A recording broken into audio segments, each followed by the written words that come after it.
My name's Anita Burke. 27, just another day grinding as an accountant when my life flipped upside down.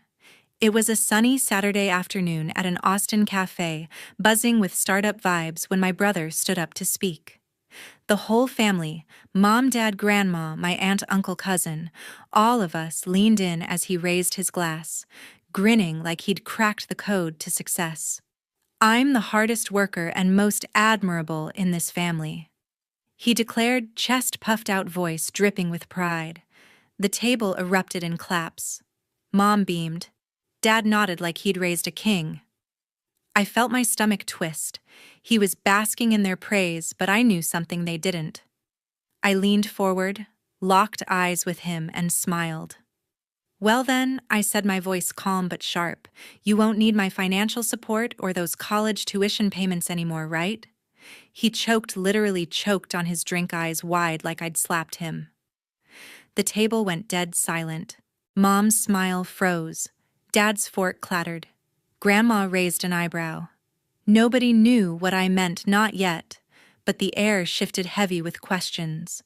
What was I hiding? Why was he panicking? I sat back, heart pounding, letting the moment hang.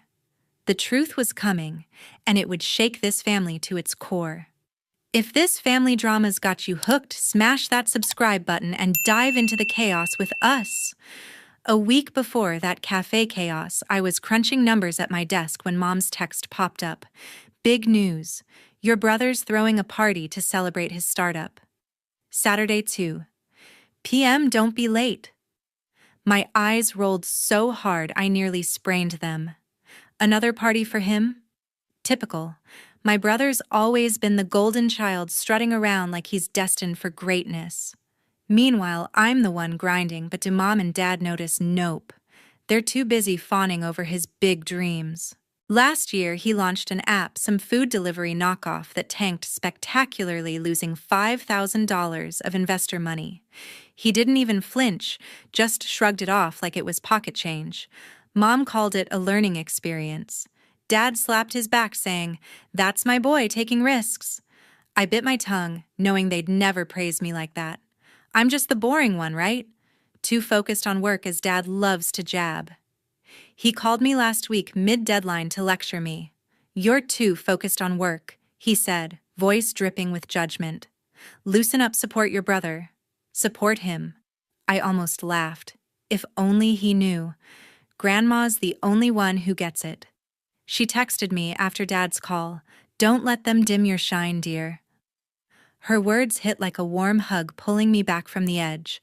She's always seen me, even when Mom and Dad don't. But my brother. He's another story. He's been riding high on their praise forever, acting like he's built everything from scratch. His smug grin at family dinners, his endless pitches about the next big thing, it's exhausting. I've watched him charm everyone, spinning tales of success that never pan out. That failed app. He claimed it was ahead of its time. Sure. And yet Mom eats it up, always ready to believe his next scheme will be different. She's not naive, just hopeful, too hopeful. Dad's worse. He sees my brother as his legacy, the son who'll make the family name shine. Me, I'm just the backup, the one who's too serious. I stared at Mom's text, my gut twisting. Another celebration for his so-called achievements. I'd seen his latest pitch deck, sloppy, full of buzzwords, no real plan. He'd been dodging my questions about it for weeks, brushing me off with that cocky laugh. Don't worry, sis, I've got this, he'd say like I'm some nosy bystander. But I wasn't buying it. Something felt off, like he was hiding a train wreck behind that swagger. I tapped out a quick reply to Mom, I'll be there. Not because I wanted to cheer him on, but because I needed answers. My phone buzzed again, my friend Rhonda. You okay with this party nonsense? She asked. I sighed, spilling my frustration. Rhonda's always been my rock, the one who calls out my brother's nonsense without hesitation. He's all talk, she said.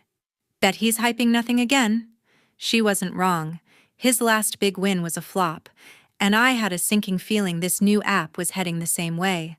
But Mom and Dad. They were already planning the guest list, probably bragging to their friends about their star son. I leaned back in my chair, staring at the ceiling.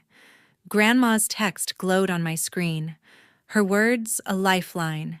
Dad's voice echoed in my head, his jab about me being too focused stinging more than I'd admit.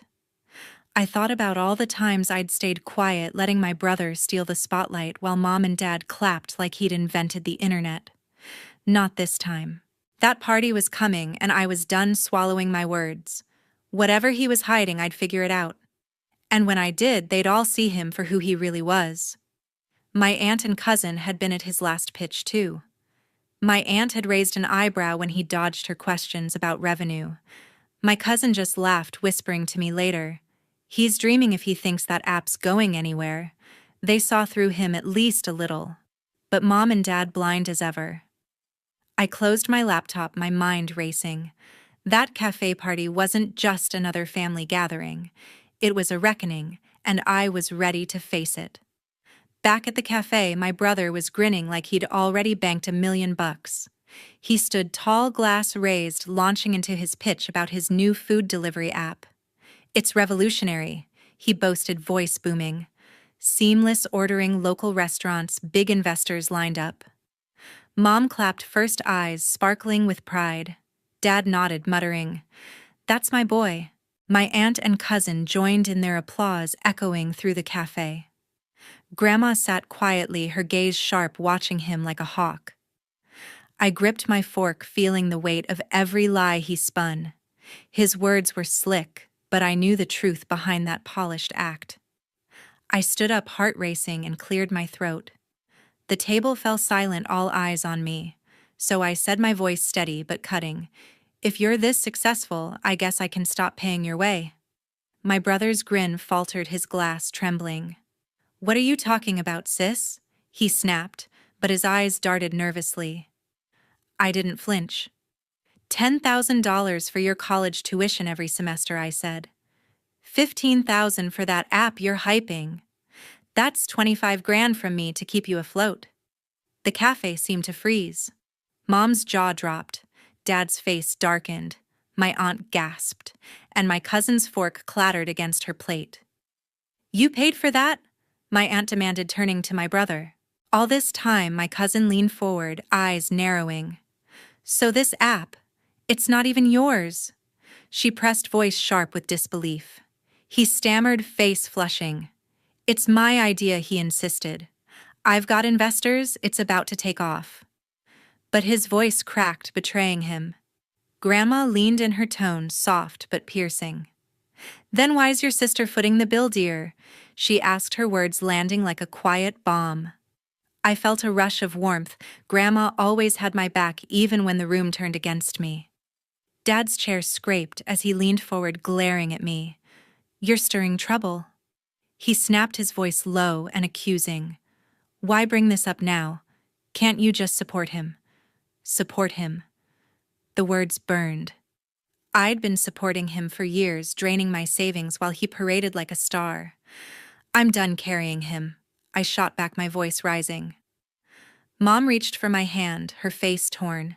"Honey, why didn't you tell us?" she whispered, but I saw the doubt in her eyes, still clinging to his golden image. My aunt wasn't letting it go. "You've been taking her money and calling it your success?" she asked my brother, her tone sharp enough to cut glass.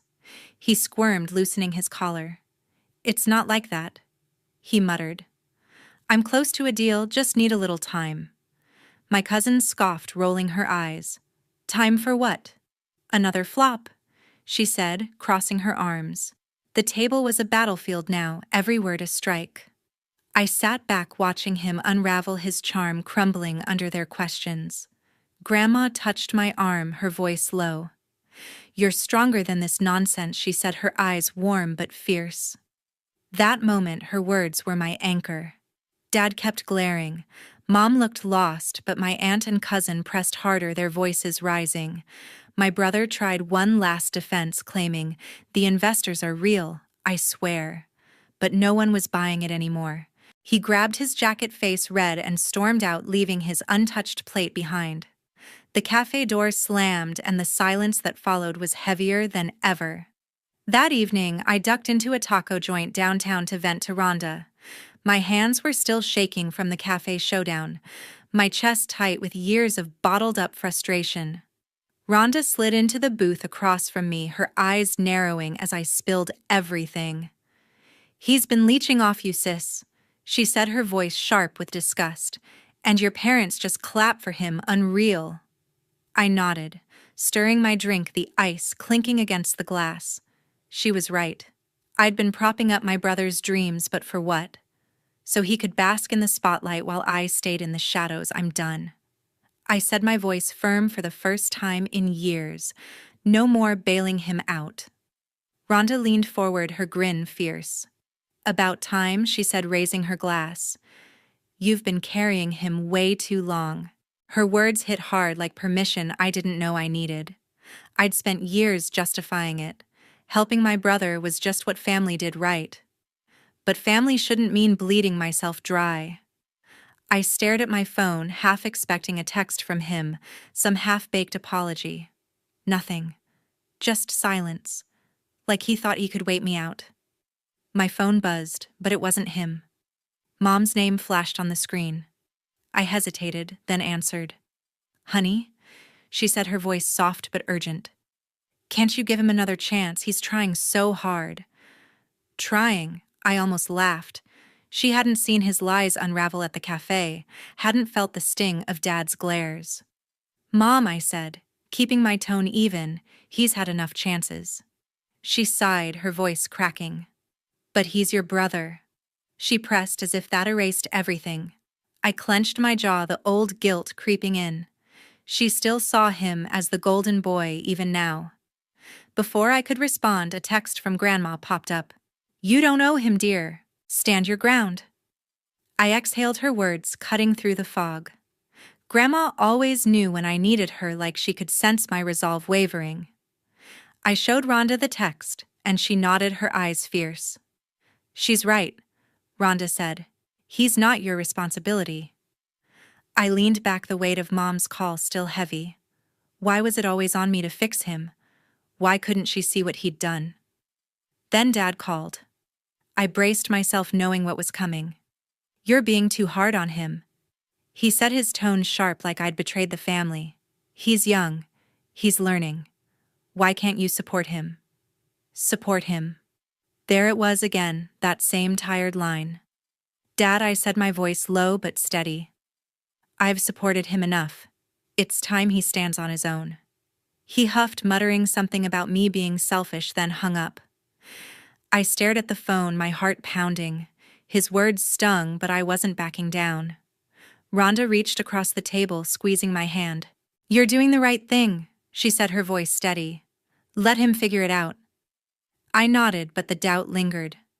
Mom's pleading, Dad's anger, it was a lot. I'd always been the one to keep the peace, to sacrifice for the family. But tonight, something shifted. I wasn't just angry. I was tired. Tired of being the invisible one, tired of carrying his failures. Grandma's text glowed on my screen again, a reminder I wasn't alone. I thought about Mom still clinging to her image of him, and Dad blind to his faults. They'd always put him first, but I couldn't anymore. Rhonda ordered another round, her laugh pulling me back. "To your freedom," she toasted, and I raised my glass, a small smile breaking through. For the first time, I felt like I could breathe, but I knew this wasn't over. Mom and Dad wouldn't let it go, and my brother, he'd come back spinning another story. I wasn't sure what he'd try next, but I was sure of one thing: I wasn't paying for it anymore.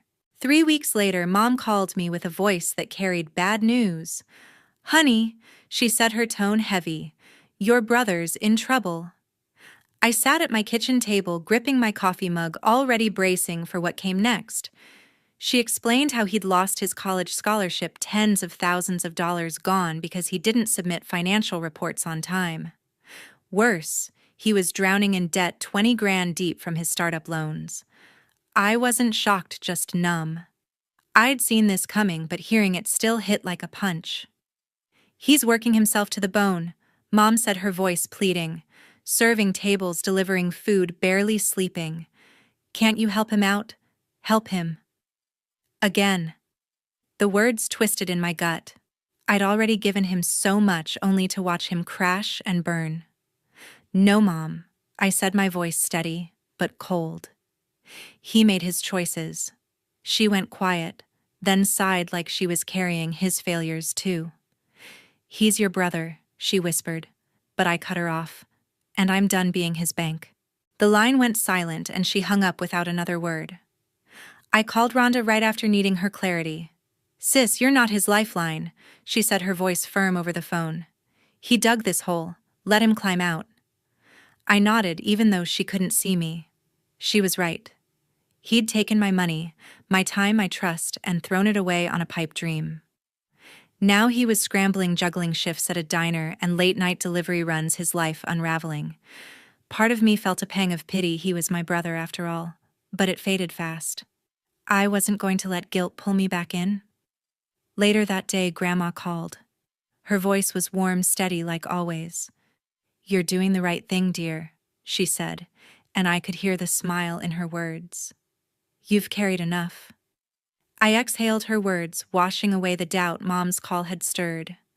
Grandma had a way of cutting through the noise, reminding me I wasn't wrong to protect myself.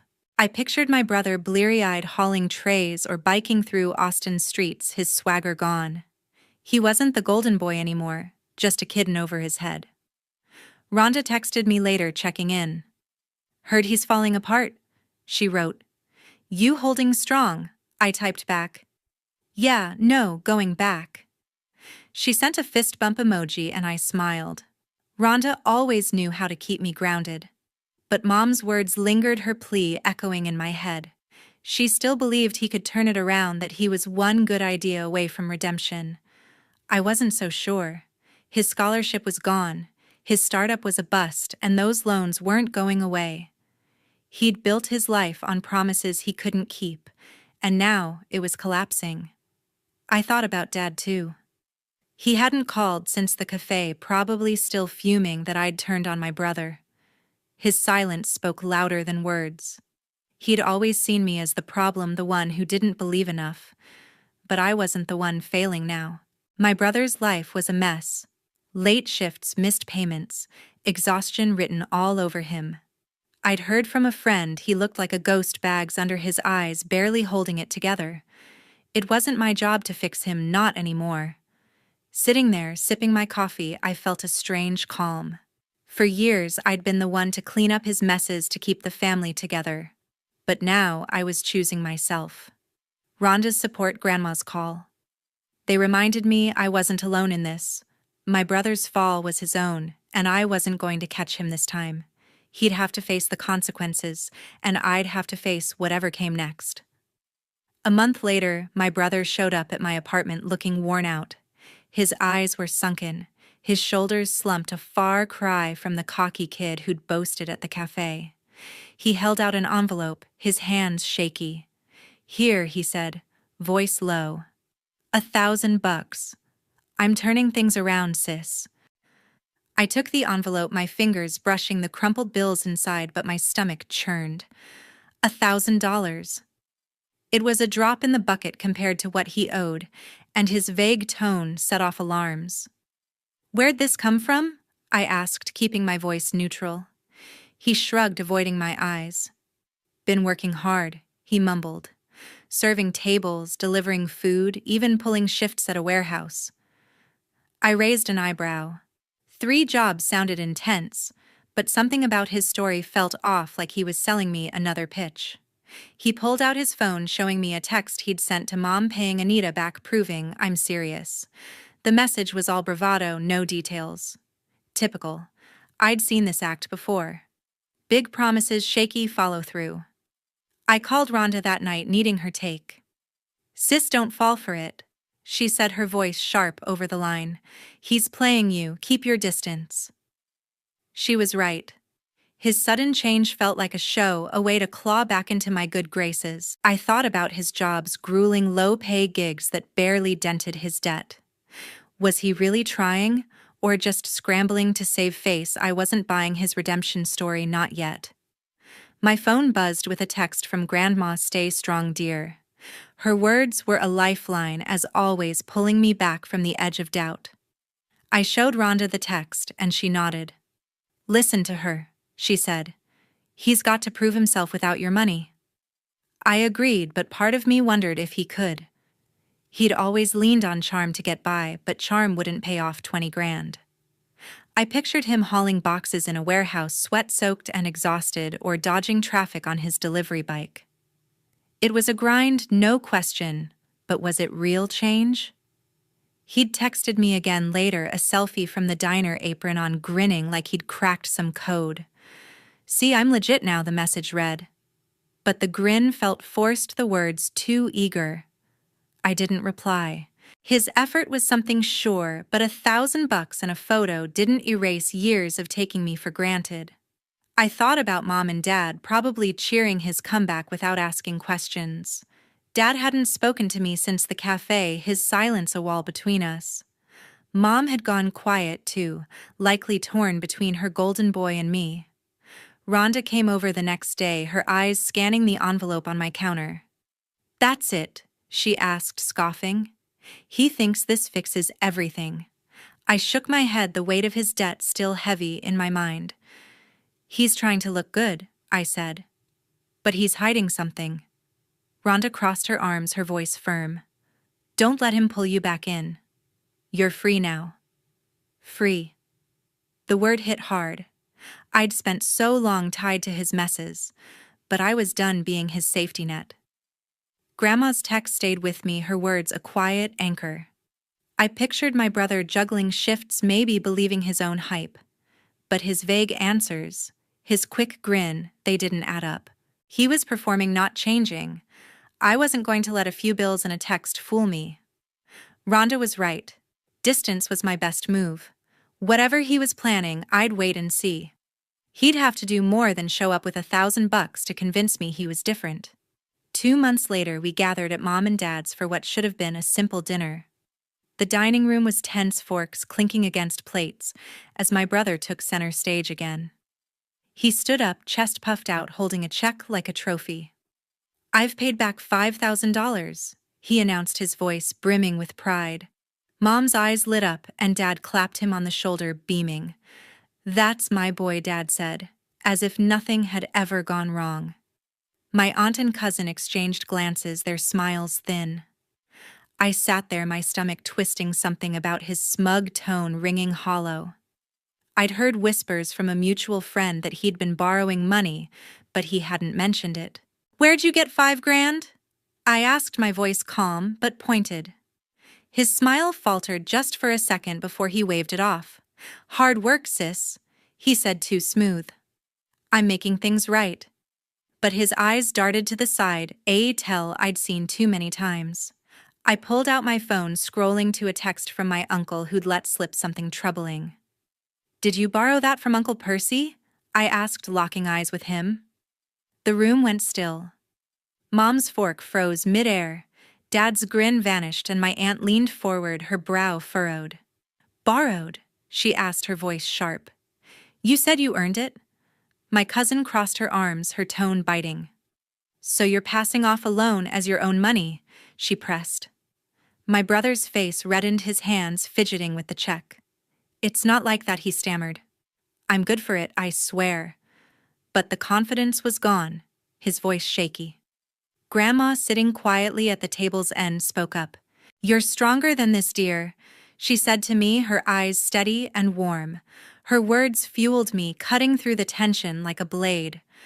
I stood up, holding up my phone with the text from my uncle. He borrowed $5,000 from Uncle Percy last week. I said, my voice steady. No jobs, no savings, just another loan he's calling a win. Mom gasped, her hand covering her mouth. Dad's face darkened, but he didn't speak. My aunt's jaw tightened, and my cousin shook her head, muttering, Unbelievable. You're lying. My brother snapped, his voice rising. Why are you always against me? But my aunt cut him off. Is it true? She demanded, staring him down. He hesitated, then slumped back in his chair, the check crumpling in his hand.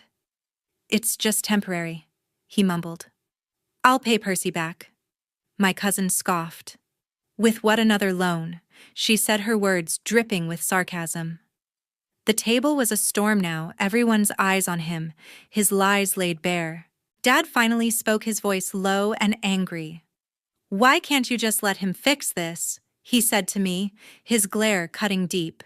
You're tearing us apart. Tearing us apart. The words stung, but I held my ground. He's the one lying, Dad. I said, my voice firm. I'm just telling the truth. Mom reached for my hand, her eyes pleading. Honey, maybe he's trying, she whispered, but even she sounded unsure now. Grandma touched my shoulder, her voice soft.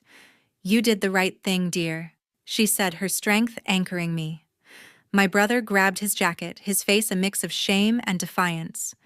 I don't need this, he muttered, shoving the check into his pocket. He stormed out the front door, slamming behind him, leaving a heavy silence in his wake. My aunt shook her head, muttering about trust. My cousin stared at her plate, clearly done with his excuses. Mom looked lost, torn between her son and the truth. Dad just sat there, his silence louder than any words. I felt Grandma's hand on mine, a quiet reminder I wasn't alone. This wasn't over, but I'd done what I had to. A month after that dinner, I made a choice that felt like lifting a weight off my shoulders. I blocked my brother's number, his messages, his emails, every way he could reach me. He hadn't apologized, not once, for the lies or the money he'd taken. No texts, no calls, just more silence, as if he expected me to come running back. I was done waiting for him to own up. Cutting him off wasn't easy, but it was necessary. Like closing a door I'd held open too long. I called Mom the next day, my heart heavy but resolute. I'm not talking to him anymore. I said, my voice steady. She was quiet for a long moment, then sighed. I understand, honey, she said, her tone soft, almost broken. He's made his choices, and you've made yours. For the first time, she didn't push me to fix things, didn't defend him. It was like she finally saw the cost of his actions, not just on me, but on her too. Her acceptance felt like a crack in the wall she'd built around him. Dad, on the other hand, said nothing. I hadn't heard from him since the dinner, his silence a stubborn wall. He'd always put my brother first, and I knew he blamed me for this rift. But his refusal to speak didn't shake me anymore. I'd spent years trying to please him, to be the good daughter, but I was tired of chasing his approval. If he couldn't see the truth, that was his burden, not mine. A few days later, a letter arrived from Grandma, her handwriting neat and familiar. I opened it, my eyes tracing her words. You've always been enough, dear. The sentence hit me hard, a quiet truth I hadn't let myself believe. She wrote about strength, about choosing myself, about how family didn't mean sacrificing everything. I held the letter close, her words wrapping around me like a hug. Grandma had always seen me, even when I felt invisible. Her letter was a reminder that I wasn't alone, that I'd done the right thing. I threw myself into work after that, diving into projects with a focus I hadn't felt in years. My job at a marketing firm in Austin was demanding, but it was mine, something I'd built without carrying anyone else. Late nights at the office, brainstorming campaigns, meeting deadlines. It was exhausting, but freeing. For the first time, my energy wasn't split between my brother's messes and my own life. I was building something for myself, and it felt good. I thought about Mom sometimes, her quiet acceptance lingering in my mind. She'd stopped calling as often, maybe giving me space, maybe grappling with her own guilt. Dad's silence grew louder, but it didn't pull me back. My brother's absence was the strangest part. No texts, no sudden visits, no new schemes. I wondered what he was doing, if he was still juggling jobs or borrowing from someone else. But I didn't check. I didn't need to know. His life was his now, and mine was mine. Grandma's letter stayed on my nightstand, a touchstone for hard days. I'd read it when doubt crept in, when I questioned if I'd been too harsh. You've always been enough, she'd written, and I was starting to believe it. Setting boundaries wasn't betrayal, it was survival. I'd given too much for too long, and now I was reclaiming what was mine. Freedom wasn't just cutting him off. It was choosing to live without the weight of his failures. I was finally learning what it